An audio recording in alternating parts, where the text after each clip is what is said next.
Who is the most important recruit to the Texas Longhorns? Today, we're going to find out. To this point in the 2024 cycle, the Texas Longhorns are kind of taking a measured approach. Only 3 early commitments, and we're already pretty much through February. But guess what? The dead period is about to end on March 1st. Visits are going to start back up. Top recruits will be making their way to Austin, and the Longhorns are going to pick up several new commitments this spring.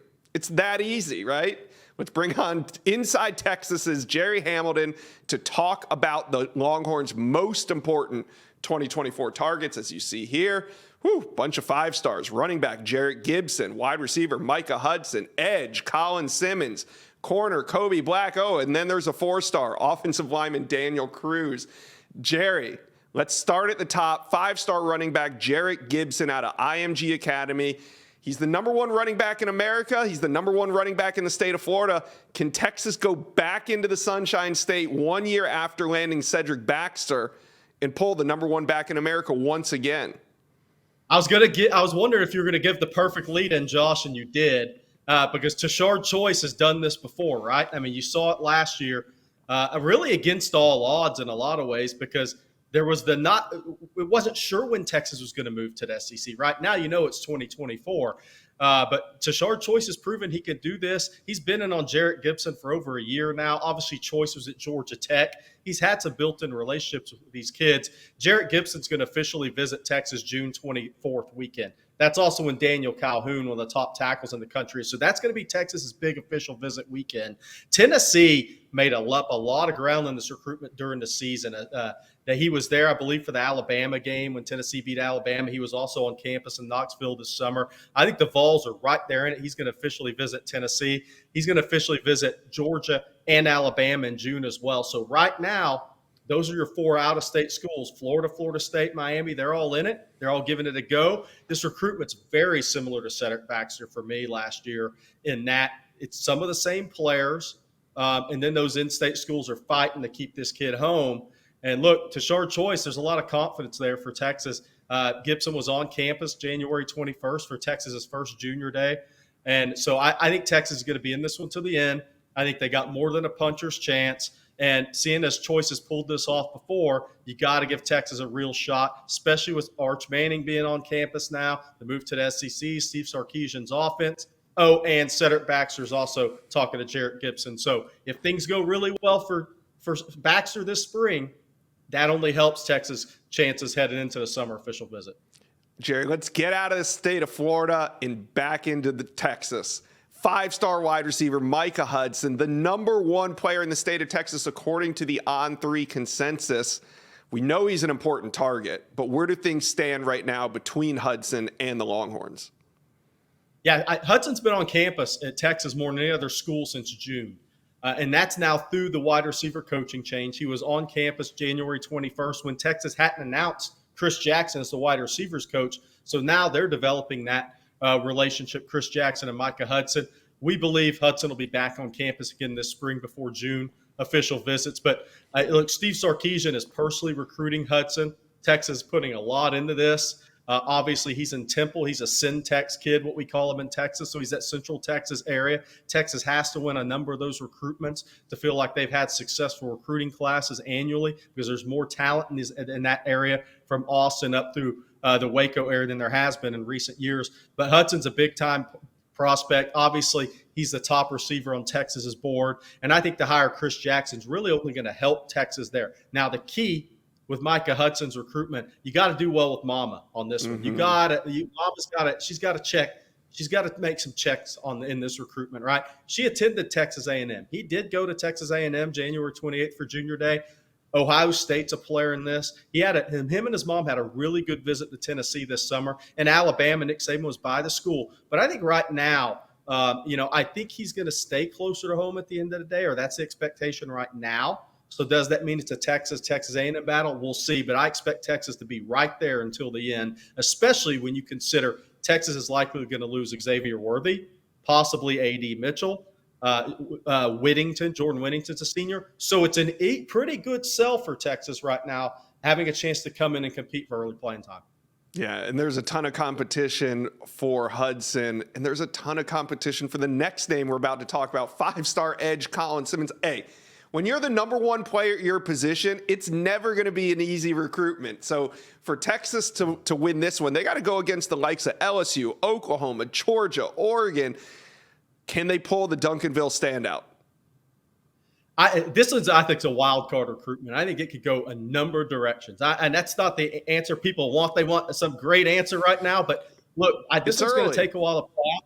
He was at Georgia the weekend after the national championship for that big junior day celebration. He really likes LSU. Alabama's going to be in it. Look, this kid's going to sign in the SEC. If he doesn't sign with an SEC team, and that includes Texas, I'll be shocked. I'll be shocked. That doesn't mean he won't visit some places and make the rounds. I'll just be surprised. Look, there's, like you said, Josh, nothing that Georgia, LSU, or Alabama would love more than to go to Duncanville and beat Texas for the number one prospect in the state, probably. Texas edge. It's a statement recruit for these out-of-state schools. It's a statement recruitment for the in-state programs. I mean, Colin Simmons is a big-time SEC recruitment. And he's an edge player. And these are the hardest prospects for Texas to get as they try to move back up into that national top 10 ranking. Is you look at Georgia, you look at Alabama, you look at Clemson, where have they been really good? It's been up front on the defensive line. Ohio State when Urban was there. These are the most difficult recruitments to win, and that's what Texas faces with Colin Simmons, even though he's from Duncanville in the Dallas area. All right, staying within the state of Texas once again for another five-star. Now we're talking about cornerback Kobe Black out of Waco, Texas. He's the number 3 player in the state, and quite a recruitment for him too. What's up with Kobe Black and the Texas Longhorns? Yeah, I think Texas is going to be in this one till the end. I think they got a really good chance. They got more than a puncher's chance here for Kobe Black, one of the top corners in the country. Look, there's some positives for Texas. Jelani McDonald, teammate, signed with Texas. Trey Wisner signed with Texas, even though he played his senior at DeSoto, was at Waco Connolly before. There's a lot of Waco Connolly headed into the University of Texas right now, and guys that Kobe Black's close with. Does that mean Kobe Black's going to Texas? Josh, we've been doing this a long time. No, it doesn't. He's been on campus. He's a Syntex kid. There's the closest to home. His brother plays at Oklahoma State. I just don't see that one being it at the end of the day. All your heavy hitters, I think he'll go visit Alabama. He's going to go visit all those heavy hitter places this spring and summer with the official visit process. But another kid, I just think it's going to play out right until before his senior season, maybe a little bit into his senior season. That's where the recruitments are with a lot of these top kids right now. Colin Simmons could go to December, we'll see. But a lot of these top kids, they're going to make a few spring official visits, then they're going to make those June official visits and decide July or August. And I think Kobe Black falls into that. I expect if there's 2 hats on the table, 3 hats on the table, and he makes this decision, Texas is going to be one of them. The next name you gave me was a bit of a surprise. Daniel Cruz. Now, not the fact that he's an offensive lineman, but the fact that he's an interior offensive lineman. Not exactly a premier position, but Jerry, why is he one of the most important targets on the Longhorns recruiting board? You know, when we've got out and gone to schools, talked to kids, Daniel Cruz is being recruited more heavily than any other offensive lineman in the country by Texas. That's how much they value him. The first day in December, Steve Sarkisian could hit the road. His first stop was Richland High with Kyle Flood, the offensive line coach, to see Daniel Cruz. Daniel Cruz, I believe, is a great prospect as an interior offensive lineman. I saw him twice. I was up there this season at Richland High. He has got left tackle feet with an interior body. He plays defensive tackle. He wrestles. He throws the shot put. But when you're around this kid, Josh, and you know this, we've been doing this a long time, you see this competitiveness with an intelligence level to him and a physicality. He kind of checks every box you're looking for. And he's a guy who understands where his future is. It's a center, maybe guard, but most likely center. And he is the top center on the board at Texas, Texas A&M, Oklahoma, Ohio State, Tennessee are trying to get him on campus. He's going to stay close to home at the end of the day. I don't see this going with that farther than driving distance. He was at Texas Junior Day the 21st. I expect him to officially visit June 24th. For Texas fans not familiar with Daniel Cruz, turn on the huddle, get familiar with him. He's a big-time player. Texas fans, do me a favor right now and hit that subscribe button. We're here at the On3 YouTube page. Tons of recruiting, lots of college football content. Do me a favor, help us grow this page and hit subscribe right now. All right, Gerry, what do you think the biggest position of need for Texas is heading into the 2024 cycle? Interior defensive line. When you look at the move to the SEC, Texas has been on the large human recruitment of offensive linemen. Now they're shifting gears to large athletic humans on the defensive line on the interior. And that's where Texas class gets interesting in 2024. Alex January is a kid at Duncanville High. Texas would take a commitment from at defensive line.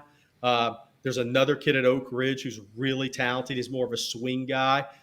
Maybe could have been on our top 5 there we mentioned. He's right on that edge. But then Texas is going into Mississippi. They've offered 5 guys. They've offered 3 in Alabama. They've offered 3 or 4 in Georgia, a couple in Florida. They're going into SEC country. And this is the future of Texas recruiting now with the move. The big athletic defensive linemen, the best in the country, are from Louisiana to Georgia and into Florida, and some in Texas. But Texas knows they have to go win these battles. And so you got to cast a wide net and hopefully come away with 2 or 3 of them, because in state you may only take 1. And so that's the biggest position in need. And when Texas fans follow this, this is a preview of recruiting as a member of the SEC for Texas. Good point. All right, Gerry, the people want to know, who would you say is the most important Texas recruit in 2024? It's Colin Simmons. And that's the one Texas fans are talking about the most. Micah Hudson gets a lot of mention, but Texas has signed a 5-star under Steve Sarkisian at every position now, I believe, but edge. So that is kind of where this is headed, edge and defensive tackle. But edge is really the position after Texas fixed the offensive line with some of those guys in 2022. The Texas fan base has kind of moved on from that. They know the offensive line's in good hands.